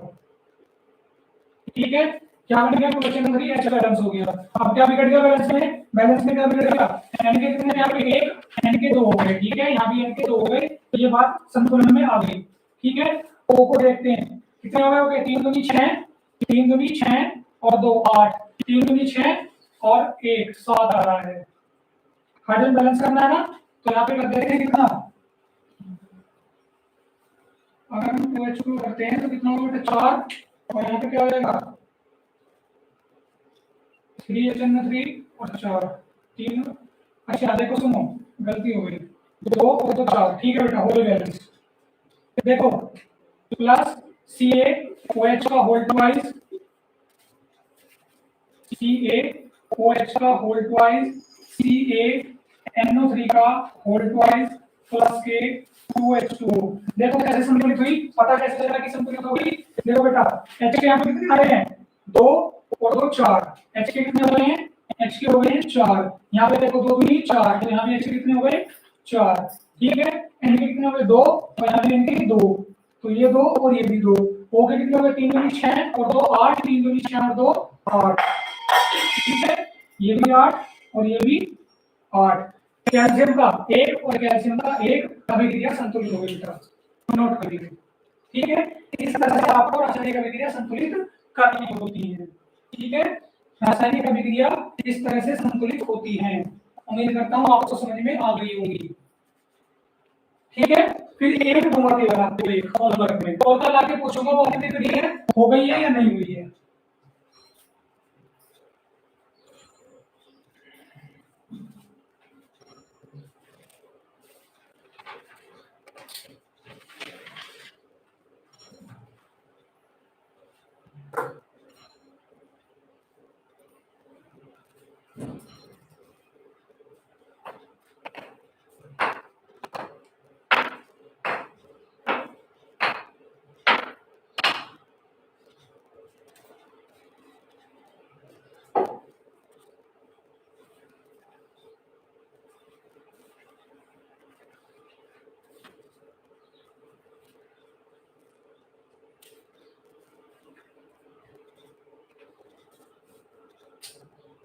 उम्मीद करते हैं नोट हो गई होगी। आगे देखिए,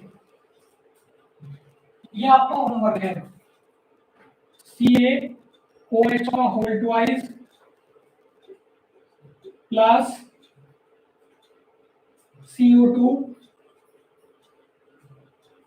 CaCO3 प्लस H2O। ये अभिक्रिया बेटा आपको होमवर्क में घर पे संतुलित करनी है। मात्र देखो बेटा एक ही दी है, ज्यादा बर्डन नहीं दिया आपको, केवल एक होमवर्क में दी है। कल पूछूंगा आपसे कि आपने कर ली है या नहीं करी है, ठीक है। महाशिवरात्रि का पावन पर्व है कल, ठीक है, तो ऐसा काम ना हो कि आते आपकी पिटाई करनी पड़े। ओके, तो इसलिए करके आना इसको संतुलित, ठीक। और जिसका ये हो गया है वो हेडिंग डाल लेगा हम क्या, ये अभिक्रिया नोट कर लो पहले आप, फिर मैं आपको नई हेडिंग देता हूँ, फिर उसको करेंगे बेटा।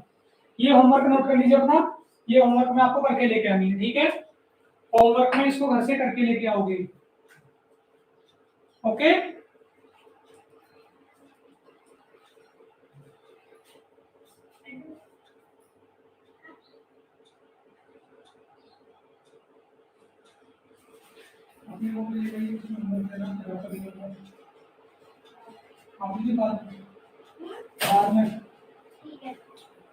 नोट हो गया प्यारे बच्चों, नोट हो गया। चलिए बेटा, अब मैं आपको जो टॉपिक कराने वाला हूं बेटा, मैं आपको 7 प्रकार की रासायनिक अभिक्रिया बताऊंगा। रासायनिक अभिक्रियाओं के 7 प्रकार कराने वाला हूं, ठीक है। रासायनिक अभिक्रियाओं के प्रकार, ठीक है, रासायनिक अभिक्रियाओं के प्रकार। तो बेटा 7 प्रकार की अभिक्रिया दूंगा, पेपर में एक निश्चित है, एक कंफर्म है, आएगी 2 नंबर में। अपने 2 नंबर पक्के कर लेना, एक कंफर्म है, 100% कंफर्म है, उसके बिना पेपर ही नहीं बनता। एक जरूर आती है बेटा, ठीक है, एक जरूर आती है, ठीक है। तो देखिए, इसमें सबसे पहले हम पढ़ेंगे संयोजन अभिक्रिया। कौन सी? संयोजन अभिक्रिया, ठीक है। पेपर में जरूर पूछी जाती है बेटा, एक संयोजन आएगी, विस्थापन आएगी, रेडॉक्स आएगी, ऑक्सीकरण आएगी, अपचयन आएगी, ऊष्माक्षेपी आएगी, विस्थापन आएगी, ठीक है। 7 प्रकार की बहुत ही छोटी छोटी सरल अभिक्रियाएं, अगर आपने जान लिया तो बेटा आप कामयाब हो जाओगे, ठीक है। 2 नंबर में अपने 2 नंबर पक्के कर लेना, ठीक है। जो चीज समझ में नहीं आएगी कई बार पूछ लेना, 10 बार 20 बार, जो आपकी इच्छा हो, लेकिन पूछते रहना, अपने 2 नंबर पक्के कर लेना, ठीक है। संयोजन अभिक्रिया में देखो क्या होता है बेटा, एक एग्जांपल में लिख लेता हूं, 2Mg प्लस O2 2MgO। अब कहोगे ये तो जाना जैसा लग रहा है, पहला एग्जांपल मैंने इसी समझाया था कि रासायनिक अभिक्रिया क्या होती है। मैग्नीशियम मैग्नीशियम प्लस ऑक्सीजन, ठीक है, मैग्नीशियम प्लस ऑक्सीजन, तो क्या बनेगा, मैग्नीशियम ऑक्साइड, ठीक है। तो कहोगे सर इसमें कौन सी बड़ी बात हुई जानने वाली, कि जो हम इसको समझे कि ये हमें कैसे पता चलेगा कि ये हमारी, कैसे हमें पता चलेगा कि ये संयोजन अभिक्रिया है। तो देखिए बेटा, अब आपको समझ में आएगी कि ध्यान से समझना संयोजन अभिक्रिया क्या है। देखो बेटा क्या होगा, जब रासायनिक अभिक्रिया में क्या होगा, जब रासायनिक अभिक्रिया में क्या होगा, 2 या 2 से ज्यादा तत्व, ठीक है, 2 या 2 से ज्यादा तत्व, यहाँ पे 2 हैं, 2 से ज्यादा भी हो सकते हैं, मिलकर 2 या 2 से ज्यादा तत्व मिलकर क्या करेंगे, केवल एक उत्पाद का, कितना, केवल एक उत्पाद का निर्माण करेंगे, ओनली वन। देखिए इसमें कितना उत्पाद आ रहा है, एक ही उत्पाद बन रहा है, ठीक है। 2 या 2 से ज्यादा तत्व, ये तो 2 हैं, 2 से ज्यादा भी हो सकते हैं, ठीक है, 2 से कम नहीं होने चाहिए, 2 से कम नहीं होने चाहिए, अधिक कितने भी हो। तो जब 2 या 2 से ज्यादा तत्व मिलकर क्या करेंगे, केवल एक उत्पाद का निर्माण करेंगे, ओनली वन। 2 या 2 से ज्यादा मिलकर कितने बनाएंगे, केवल एक, तो वो क्या कहलाएगा, संयोजन अभिक्रिया कहलाएगी, ठीक है। ऐसी रासायनिक अभिक्रिया क्या कहलाएगी बेटा, संयोजन अभिक्रिया कहलाएगी। जब क्या होगा, 2 या 2 से ज्यादा तत्व मिलकर क्या करेंगे, केवल एक उत्पाद का निर्माण करेंगे, क्या करेंगे, केवल एक उत्पाद का निर्माण करेंगे, वो हमारा क्या कहलाएगा, संयोजन अभिक्रिया कहलाएगा, ठीक है। समझ आ गया। देखा, जैसे मैंने कहा मोस्ट इंपोर्टेंट जो क्वेश्चन है तो तुरंत क्लास छोड़ के चले गए। होना ही चाहिए कि ध्यान से समझना चाहिए चीजों को, लेकिन भागने की जल्दी रहती है, भाग जाओ। लिखो, वह अभिक्रिया जिसमें 2 या 2 से अधिक 2 या 2 से अधिक 2 या 2 से अधिक रासायनिक तत्व मिलकर ठीक है बेटा, रासायनिक तत्व मिलकर केवल एक केवल एक तत्व का निर्माण करते हैं, एक, या बेटा आप इसमें रासायनिक तत्व की जगह अभिकारक भी लिख सकते हो, ठीक है। केवल एक नए तत्व का निर्माण करते हैं, ठीक है, निर्माण करते हैं, संयोजन अभिक्रिया कहलाती है, संयोजन अभिक्रिया कहलाती है, ठीक है, संयोजन अभिक्रिया कहलाती है, ठीक है बेटा, नोट कर लेंगे। मोस्ट इंपोर्टेंट टॉपिक है बेटा आपके, ठीक है। और घट गई संख्या, ठीक है, घटती रहे, ये संख्या घटती रहनी चाहिए बेटा, ये संख्या बराबर घटती रहनी चाहिए, क्योंकि पढ़ना तो है नहीं आपको। जैसे मोस्ट इंपोर्टेंट टॉपिक बता भागना शुरू हो गए क्लास से, बोर हो जाते हो ना तुम पढ़ते पढ़ते, बहुत ज्यादा पढ़ लियो तुम।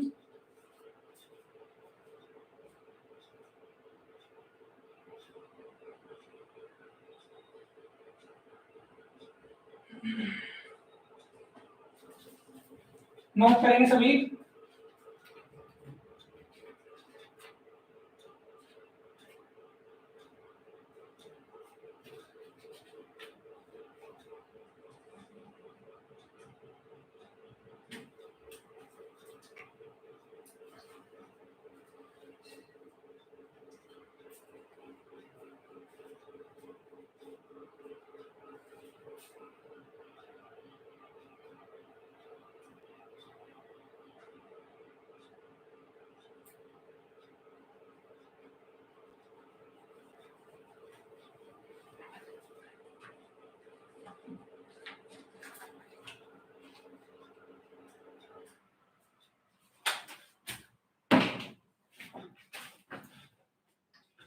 अच्छा बेटा, पेपर में ये आपको दूसरे नाम से पूछी जा सकती है, योगात्मक अभिक्रिया, कि योगात्मक अभिक्रिया क्या होती है, ठीक है, इस नाम से भी पेपर में पूछी जा सकती है, ठीक है बेटा। तो दूसरा नाम भी इसका लिख लो, योगात्मक अभिक्रिया, ठीक है, योगात्मक अभिक्रिया।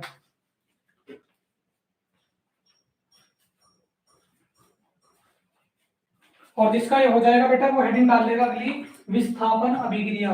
कौन सी? विस्थापन अभिक्रिया।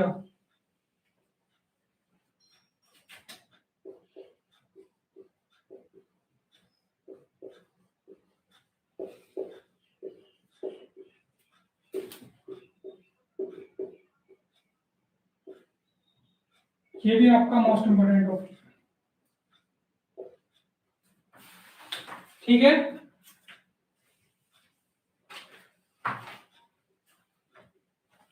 इसको समझने के लिए एग्जांपल लेते हैं, क्या? ZnO plus H2SO4, ZnSO4 plus H2O, ठीक है। तो देखिए यहाँ पे क्या हुआ है, जिंक ऑक्साइड ने अभिक्रिया की किससे? ये होता है बेटा सल्फ्यूरिक अम्ल, सल्फ्यूरिक अम्ल, ठीक है, सल्फ्यूरिक अम्ल से अभिक्रिया की और क्या बनाया?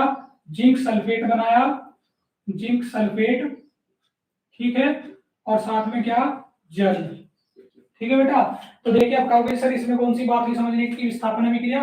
तो बेटा क्या होगा, जब कोई एक तत्व क्या करेगा, दूसरे तत्व को क्या करेगा, उसके यौगिक में से तोड़ देगा और उसको अपने अंदर मिला लेगा। जैसे जिंक ने क्या करा, जिंक ने H2 के SO4 ग्रुप को तोड़ा, SO4 के समूह को क्या करा, तोड़ा और अपने अंदर मिला लिया, और हाइड्रोजन ने क्या करा, इसके O को तोड़ा और अपने अंदर मिला लिया, ठीक है।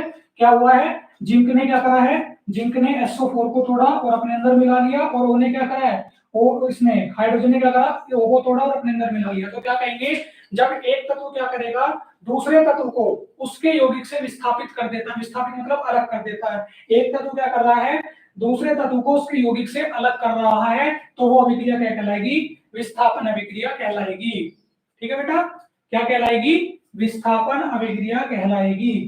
क्या कह रहे हैं इसमें, फिर से समझिए भाई, ये तत्व था, इसने क्या काम करा, H2 को क्या करा, इसके यौगिक से अलग कर दिया, क्या कर दिया, इसके यौगिक से अलग कर दिया, इसको तोड़ दिया, ठीक है। ऐसे इसने क्या करा, ऑक्सीजन को तोड़ा, इन दोनों के तत्व आप यौगिक आपस में बदल गए, ठीक है। तो देखिए वह रासायनिक अभिक्रिया जिसमें एक रासायनिक तत्व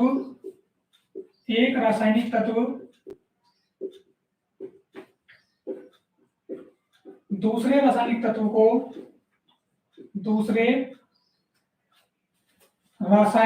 को ठीक है उसके यौगिक में से रासायनिक तत्व को उसके यौगिक से विस्थापित कर देता है।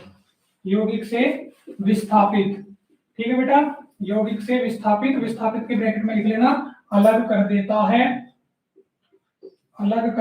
है, ठीक है। ऐसी अभिक्रियाएं विस्थापन अभिक्रियाएं कहलाती हैं। विस्थापन अभिक्रिया कहलाती है।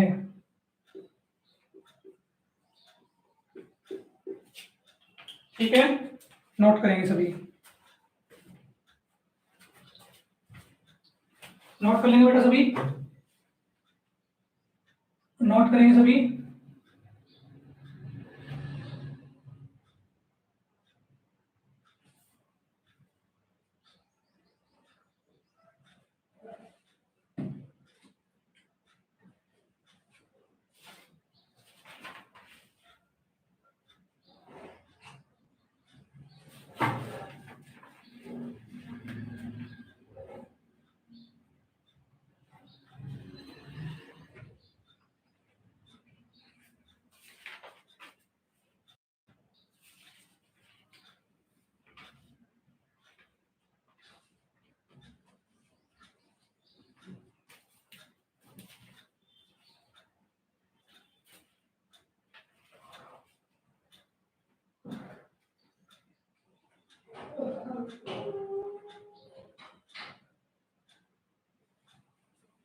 नोट हो गया,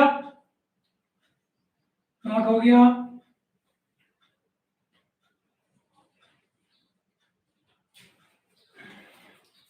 देखो बेटा, नेक्स्ट लिखोगे,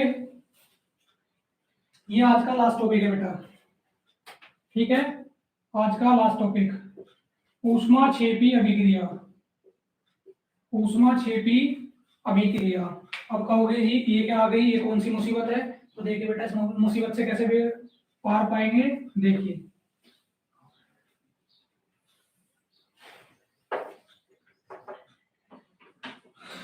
CH4 देखिए बेटा, एक आपकी अभिक्रिया है, ये हो गया आपका मेथेन, मेथेन, ठीक है।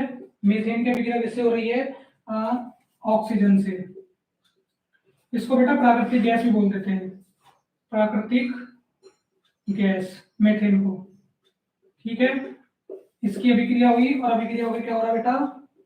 CO2 प्लस 2H2O प्लस ऊष्मा, हीट यानी कि, ठीक है, ये हुआ है इस अभिक्रिया में। तो क्या कहेंगे बेटा? वे रासायनिक अभिक्रियाएं, ऐसी रासायनिक अभिक्रिया जिनमें क्या होगा, जिनमें हमारे क्या होता है, अभिकारक से मिलकर उत्पाद बनता है और उत्पाद बनने के साथ साथ क्या होता है, ऊष्मा निकलती है, हीट भी निकलती है, ठीक है। क्या कह रहे हैं? वे रासायनिक अभिक्रिया जिसमें अभिकारक से उत्पाद बनता है और उत्पाद के निर्माण के साथ साथ क्या होता है, ऊष्मा भी निकलती है, ठीक है। समझ आ गया कि भाई अभिकारक से क्या बनेगा, उत्पाद, और उत्पाद के साथ साथ क्या निकलेगी, हीट निकलेगी, वो क्या होगी, हमारी ऊष्माक्षेपी अभिक्रिया। ये बेटा आपका ऑक्सीजन, ऑक्सीजन, ठीक है। ये आपका कार्बन डाइऑक्साइड, कार्बन डाइऑक्साइड, और ये क्या बेटा आपका जल। तो देखिए क्या लिखेंगे इसमें थ्योरी में, देखो बेटा, वह रासायनिक अभिक्रिया जिसमें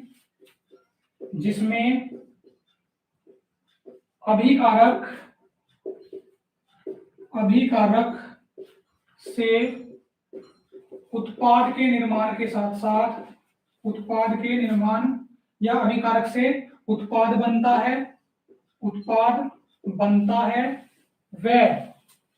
वह ऊष्मा भी निकलती है, ऊष्मा भी निकलती है तो क्या कहलाएगा बेटा, निकलती है, ऐसी अभिक्रिया ऊष्माक्षेपी अभिक्रिया कहलाती है।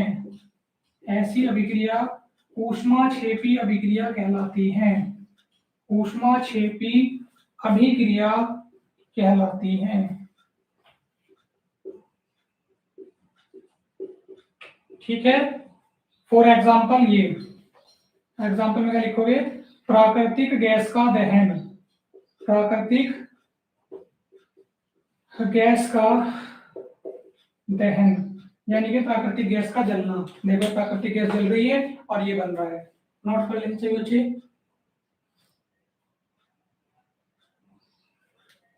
नोट करेंगे सभी।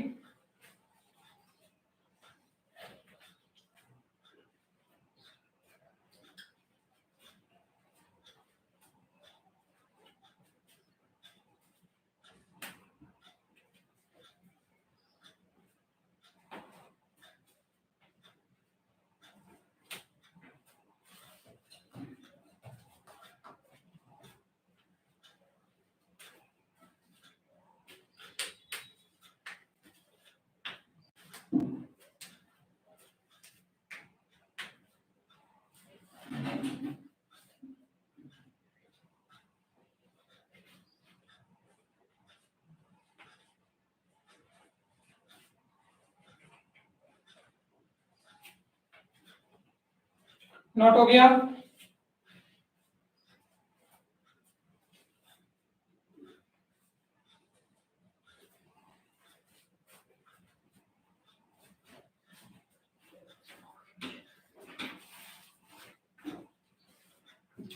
देखिए बेटा, तीन हो गई हैं, योगात्मक हो गई है, विस्थापन हो गई है, ऊष्माक्षेपी हो गई है। तीन अभी कौन कौन सी पढ़नी है, एक तो द्विविस्थापन अभिक्रिया पढ़नी है, द्विविस्थापन के साथ में रिडॉक्स अभिक्रिया पढ़नी है, ऑक्सीकरण अभिक्रिया और अपचयन अभिक्रिया। ठीक है, तो हमारा चैप्टर 1 तो खत्म हो ही गया, प्रकाश का परावर्तन और परावर्तन। ठीक है, मैंने हिंदी के प्रश्न दिए थे बेटा याद करने को। कल मैं आपसे पूछूंगा कि आपने याद कर लिए हैं या नहीं। अगर आपने प्रश्न नहीं करे हैं तो बेटा जरूर कर लेना। ठीक है, उसके बाद में मैं आपको आगे के प्रश्न बताऊंगा। 3 विषय की तैयारी और नहीं 4 विषय की टोटल सामाजिक विज्ञान के भी मोस्ट इंपोर्टेंट क्वेश्चन मैं आपको प्रोवाइड कराऊंगा। ठीक है, आपको ये सभी प्रश्न याद करने हैं। अगर आपने उन सभी प्रश्नों को ईमानदारी से पढ़ा है, अच्छे से याद करा है, तो बेटा पेपर में वो ही प्रश्न आने वाले हैं। ठीक है, उससे बाहर प्रश्न नहीं आएंगे। ठीक है बेटा, अभी देखिए 3 अभिक्रिया हो गई है। कल क्या करेंगे, कल अपनी बची हुई 4 रासायनिक अभिक्रियाओं को पुनः दोहराएंगे। ठीक है बेटा, क्या करेंगे, जो हमारी 4 रासायनिक अभिक्रियाएं बची हुई हैं उनको हम पुनः करेंगे। ठीक है, और उसके बाद में ये चैप्टर हमारा खत्म हो जाएगा। इससे ज्यादा इस चैप्टर में कुछ है भी नहीं। ठीक है बेटा, और इसके बाद में हम जो आपका फिजिक्स का बायोलॉजी का जो चैप्टर 1 है फिर उसको स्टार्ट करेंगे बेटा। ठीक है, बायोलॉजी का जो चैप्टर 1 होगा उसको फिर स्टार्ट कर देंगे बेटा। ठीक है, तो प्यारे बच्चों, आज जो आपको समझाया है कुछ न्यूमेरिकल प्रिज्म के ऊपर रहे, कुछ न्यूमेरिकल हमारे अपवर्तनांक के ऊपर रहे। हमने जाना हमारी रासायनिक अभिक्रिया क्या है, रसायन विज्ञान क्या है। ठीक है, अभिक्रियाओं को संतुलित कैसे किया जाता है और अभिक्रियाओं के 3 प्रकार को हमने आज पढ़ लिया है। ठीक है प्यारे बच्चों, अभी हमारे पास में 2 दिन की और स्कूल की छुट्टी है, यानी कि अभी हम क्या कर सकते हैं, 2 दिन अपना सेशन और बड़ा कर सकते हैं, 1.5 घंटे का सेशन रख सकते हैं। ठीक है, और जैसे ही स्कूल खुल जाएंगे तो फिर तो बेटा डेली आपका 30 से 40 मिनट का ही सेशन होगा, ज्यादा बड़ा सेशन हो भी नहीं पाएगा। ठीक है मेरे बच्चों, तो उम्मीद करता हूँ जो चीज आज को सिखा दी है, बता दी गई है, आपको समझ में आ गई होंगी। ठीक है मेरे बच्चों, तो आज का सेशन यही समाप्त कर रहे हैं, कल फिर आपसे मिलेंगे। प्लीज बेटा ज्यादा से ज्यादा संख्या में आ जाया करो, थोड़े बहुत ही बच्चे आते हो क्लास में, ऐसे काम नहीं चलेगा। जय हिंद, जय भारत।